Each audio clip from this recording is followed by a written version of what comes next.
Hi guys, good evening. Welcome back to my vlog. For today's video ay hindi ako masyado makapagsalita kasi may singaw ako at nakagat ko yung dila. May kagat yung dila ko, may sugat at saka dito may sugat. Ito, ayan. May sugat talaga. So, ayan, ano ko na sa inyo na marami kaming gawa ngayon. Busy kami, ayan. So, ayan guys, for today's video ay sobrang busy ko. Kaya, ayan, papauwi na rin kami at pipili ako muna to ng basa at saka ano, para ma-dryer ulit bukas. So, ayan guys. Masakit talaga yung singaw ko at saka yung dila ko na nakagato kanina tanghali, yung nag-lunch kami. Sobrang dumugo talaga yung dila ko guys. Grabe, dumugo talaga, hirap magsalita pero pinipilit ko magsalita. Grabe, sakit talaga ng dila ko, dumugo talaga siya.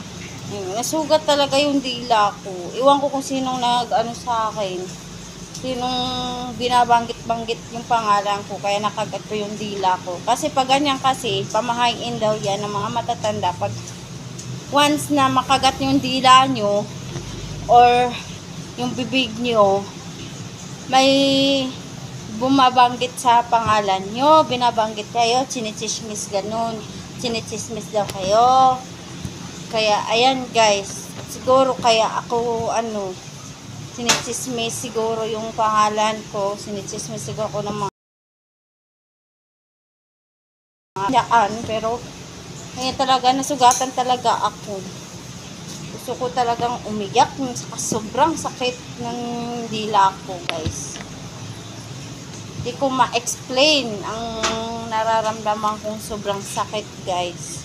So ayan, habang nagsasalita may ginagawa para naman hindi sayang ang oras, diba?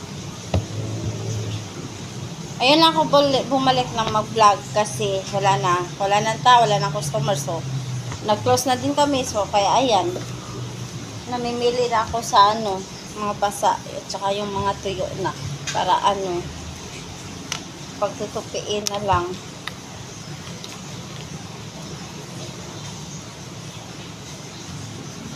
So, ingat kayo guys. Shout out ako sa mga kaibigan ko dyan. Shout out ako sa mga bago kong followers. Thank you. Subscribe niyo yung YouTube ko.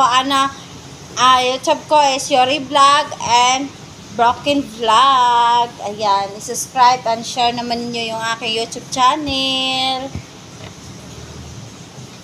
Para makatulong naman kayo sa akin kahirapan, para maangat naman ang ating pagbablog kahit konti. Ayan, sipag-sipagan lang natin. So yung balak mag-vlog dyan, mag-vlog na kayo.